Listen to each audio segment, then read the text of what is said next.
On October 11, 1942, a serene evening blanketed Task Force 64 as they braced for night combat against the Japanese Tokyo Express reinforcing troops at Guadalcanal. The new moon hid behind clouds, the wind stirred, and the ships glided northeast, ready for the clash. Rear Admiral Norman Scott was worried.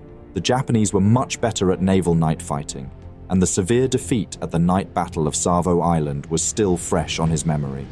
At 11:30 p.m., Salt Lake City's radar detected enemy ships.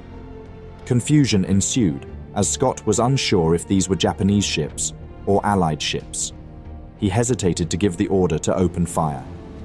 But no decision could be just as severe as making a decision. Whatever Scott was about to decide, the battle is about to begin. I want to give a big thanks to Odoo, who have been sponsoring this channel for a while now. One of the tools I use to streamline running this channel is Odoo, the ultimate all-in-one management software that makes running your business a breeze. From invoicing and accounting to project management and website creation, Odoo has everything you need to simplify your operations. With Odoo's website builder, you can craft a stunning website tailored to your needs. Easily customize blocks with images, text, videos, and animations. Leveraging Odoo's AI integration, you can generate and fine-tune content to ensure your website stands out, and add features like a web shop or newsfeed as your business grows. Your first Odoo application is free for life, including unlimited hosting and support, plus a free personalized domain for 1 year. This means you can start building your website today without any upfront costs. Visit the link in the description to start your free website today and experience the power of a truly intuitive management platform. In October 1942, both Japanese and American forces urgently needed reinforcements in the critical battle for Guadalcanal, the vital malaria-ridden island in the Pacific. Both sides faced serious resource constraints. Japan was heavily committed to the land battles in China, while the US prioritized the European front. Despite these limitations, resupplying and reinforcing their exhausted troops became crucial. The Japanese, led by Rear Admiral Gunichi Mikawa, initiated reinforcements first. Using destroyer transports, they delivered 10,000 troops of the 2nd Infantry Division to Guadalcanal's Cape Esperance through the dangerous Tokyo Express route. In response, Admiral Chester Nimitz assigned Rear Admiral Norman Scott to counter this move. Scott's mission was to ensure the safe arrival of the US Army's 164th Infantry Regiment and attack the Japanese reinforcements. Scott, a 53-year-old World War I veteran, rigorously trained his task force in night fighting off Guadalcanal in the wake of the disastrous Battle of Savo Island. Their subsequent victory at the carrier-based Battle of the Eastern Solomons had not necessarily proved any improved ability in night fighting just yet. In essence, the US Navy's night fighting capabilities were untested at this point. Scott's Task Force 64 consisted of 4 cruisers and 3 destroyers. Despite some shortcomings, including poorly performing ships like the San Francisco and Boise, Scott meticulously planned the operation. His force aimed to detect and destroy enemy ships using coordinated searchlights, torpedoes, and gunnery. In October, Rear Admiral Norman Scott prepared Task Force 64 for night combat against Japanese reinforcements heading to Guadalcanal. Scott's force included 2 heavy cruisers with SC radar and 2 light cruisers with the more advanced SG radar. Despite preferring traditional night optics, Scott used SG radar to supplement his lookouts, though he was cautious about Japanese radar detection capabilities. The Japanese force, led by Rear Admiral Aritomo Goto, was split in 2. One group consisted of the heavy cruisers Aoba, Kinugasa, and Furutaka, and the destroyers Hatsuyuki and Fubuki. Most of these had participated in the Battle of Savo Island. The second group consisted of the seaplane tenders Nishin and Chitose, and some transport ships. The first group carried high explosive ordnance for ground bombardment rather than ship-to-ship combat. The Japanese convoy's mission was to reinforce and prepare for an attack on the heavily contested Henderson Field. Just before 11 p.m., San Francisco's scout plane detected the seaplane tenders, warning the main fleet. American bombers from Henderson Field delayed Japanese movements as reconnaissance revealed the approaching Japanese ships. Scott's plan was to intercept the enemy, cross their T, and unleash a broadside of torpedoes and shells before executing a countermarch to deliver a second strike. The Americans had the advantage of intelligence, while the Japanese were unaware of Task Force 64's presence.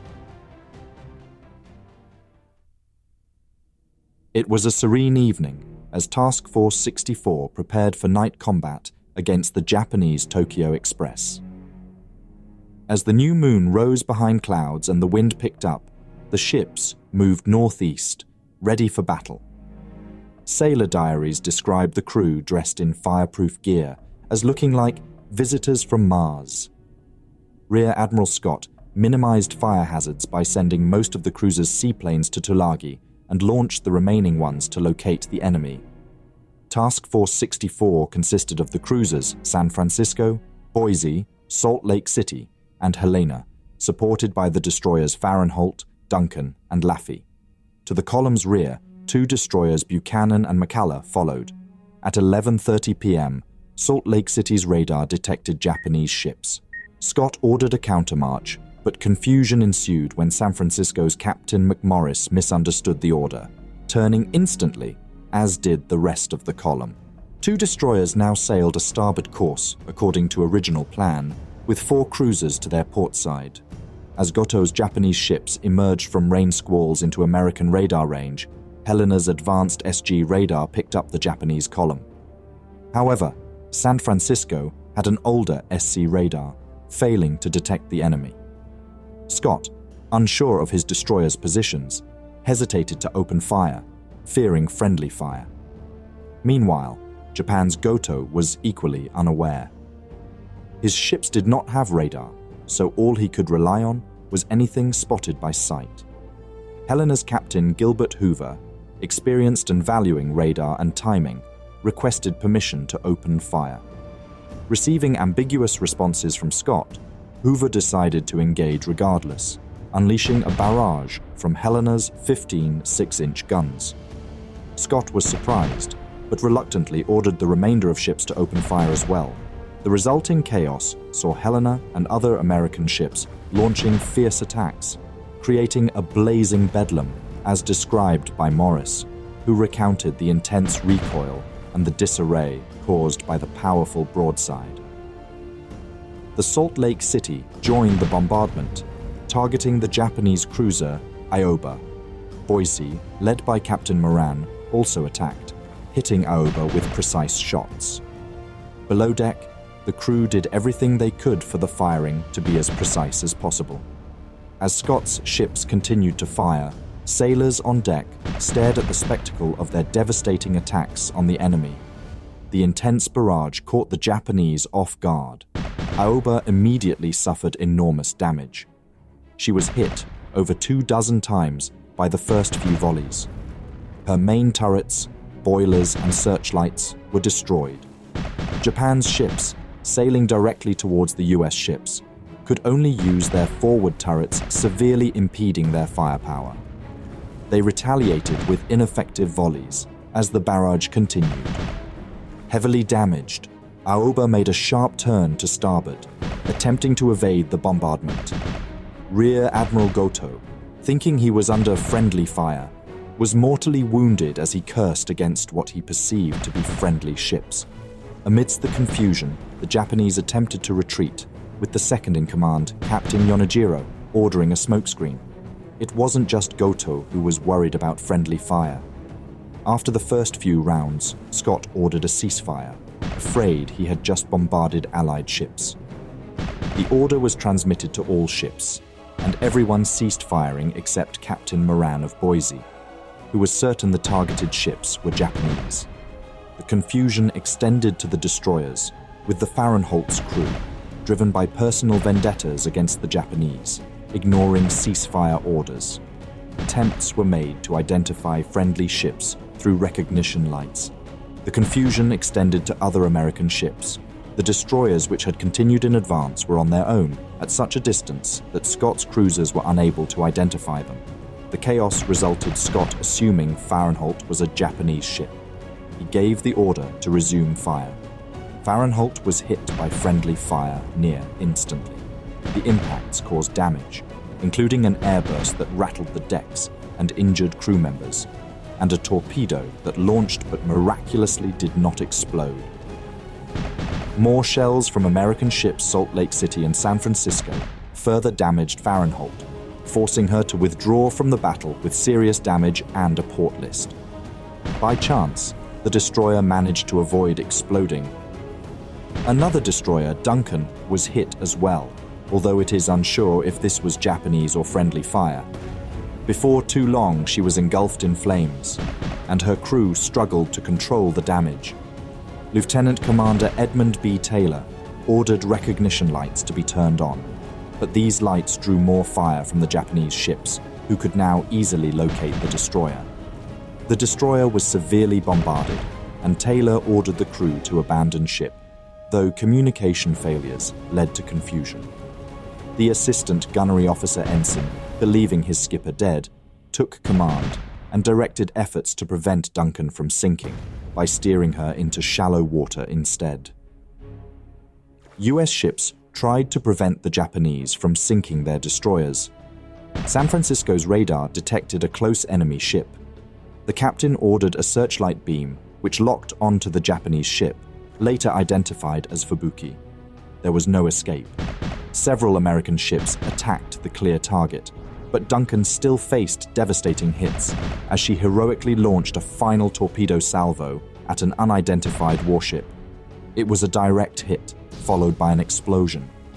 Taylor noted that Duncan's target, likely the destroyer Fubuki, crumbled and sank shortly thereafter. Her attack also severely damaged the heavy cruiser Furutaka, hitting its turret and torpedo tubes, which caused explosions. Japanese shells soon incapacitated Duncan's fire control and mortally wounded her torpedo officer. The chief torpedo man managed to launch another torpedo, but Furutaka remained afloat, despite appearing to crumple. As the night continued, the Japanese started to recover from the initial surprise attack. The US ships frantically tried to retaliate, shining searchlights to find the enemy. However, these lights made the American ships a target to the Japanese as well. Meanwhile, San Francisco's scout plane provided aerial observation, witnessing the battle dynamics and reporting positions to Scott. Captain Sawa of the Kinugasa maneuvered his ship away from the burning Furutaka, followed by Hatsuyuki. Then, the Japanese ships retaliated with high explosive shells and long-lance torpedoes. At 12:06 a.m., both Boise and Helena received urgent warnings of approaching torpedoes. Boise narrowly avoided 2 torpedoes fired by the Japanese cruiser Kinugasa. But Kinugasa's accurate gunnery hit Boise's forward turret and exploding in the forward 6-inch magazine. The blast and subsequent hits killed about 100 men and caused further damage to Boise's turrets and bridge. Although the explosion killed the crew at the flood control panel, it also allowed seawater to flood the magazines, preventing a catastrophic blow-up. Salt Lake City suffered casualties from a shell exploding above the ship, as Boise was struck by another 8-inch shell, causing damage to the ship's side plating and destroying the captain's cabin. Salt Lake City struck Kinugasa at least twice. During the battle, the Japanese used their distinctive Type 91 shell, designed to keep its ballistic properties underwater. One of these shells struck Boise near the waterline, penetrating the hull and exploding in the forward 6-inch magazines. The explosion sent flames and debris through the ship, killing everyone in Turret 2 and severely damaging the ship. Captain Moran, realizing the imminent danger, ordered the forward magazines flooded to prevent further explosions, but the crew capable of doing so were already dead. As fires raged, Helena, infuriated by the damage to Boise, directed its fire at the Japanese. Despite the chaos, the flooding caused by Japanese shells inadvertently helped Boise by subduing the fires in the magazines. The medical department had to be relocated, and the wounded were moved despite their injuries. The crew's efforts and the flooding ultimately saved the ship. Boise, with its engines intact, managed to resume speed and continued firing, even as Kinugasa targeted her. Salt Lake City shielded Boise and took hits, causing fires and disabling a boiler. Despite the damage, Boise fired over 800 rounds during the battle, and Salt Lake City's crew worked to control the damage from the fires and severed cables. Captain Moran maneuvered Boise out of the column and increased speed, narrowly avoiding further hits. Despite the damage, Boise's aft turrets continued firing for 2 more minutes as she exited the battle. Salt Lake City engaged a Japanese cruiser but was hit once again, causing circuit failures and fires. Captain Small took precautionary measures, including flooding forward magazines and using emergency steering. It was 12:20 a.m. by this point. Goto's chief of staff, Captain Kikunori Kijima, believing 2 American cruisers had been sunk, ordered a retreat. Goto would not survive. The Japanese cruisers, Aoba, Kinugasa, and the destroyer Hatsuyuki were retreating northwest, attempting to escape the American force. Admiral Scott altered course to pursue the Japanese, but decided to withdraw 10 minutes later after realizing the American formation was broken. San Francisco narrowly avoided friendly fire from Salt Lake City due to recognition light issues. Scott warned of possible further action, but the battle was over. Boise suffered the most damage among American ships, with 107 killed and 29 wounded. Despite severe damage, she rejoined Scott's column after extinguishing fires and plugging hull holes. Captain Kikunori Kijima of Aoba mistakenly believed they had sunk 2 American cruisers. Fahrenholt, though damaged, managed to reach Noumea with the help of destroyer Aaron Ward. Duncan was abandoned, the US only loss. The USS McCalla, fearing Duncan was Japanese, cautiously approached and later rescued 195 survivors, narrowly avoiding a shark attack. Duncan eventually sank around noon. Meanwhile, the Japanese attempted to recover their crew, but American dive bombers sank their rescuers, including destroyers Murakumo and Natsugumo. Furutaka sank after being hit by American gunfire and torpedoes, with survivors rescued by Hatsuyuki. Aoba, despite being heavily hit, managed to reach the shortlands for repairs. Joshima's reinforcement group successfully landed troops on Guadalcanal, but faced American airstrikes while rescuing survivors, resulting in the sinking of Murakumo and Natsugumo. Shirayuki scuttled Murakumo and with Asagumo evacuated survivors. The battle saw the Japanese lose 2 destroyers and the heavy cruiser Furutaka, with 454 Japanese and 163 American casualties.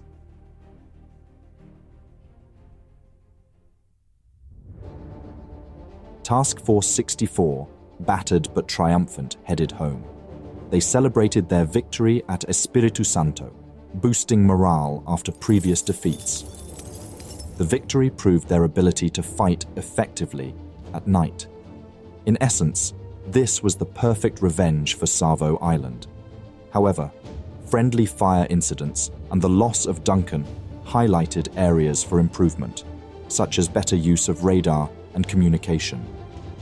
Admiral Scott's dense formation limited destroyer effectiveness and endangered ships with recognition lights. Despite the win, the Japanese successfully landed troops on Guadalcanal. Both sides needed reinforcements for upcoming battles. Thank you very much for watching this video. Please leave a like, it really helps out the channel. If there is a topic, battle, or person you would like to know more about, let me know your thoughts in a comment. I would also like to thank all my patrons and channel members for their generous support. If you enjoy House of History and you want to support my work, consider joining me on Patreon. For just $1 per month, you will already gain early access to all my videos without any in-video advertisements. Don't forget to subscribe. See you next time.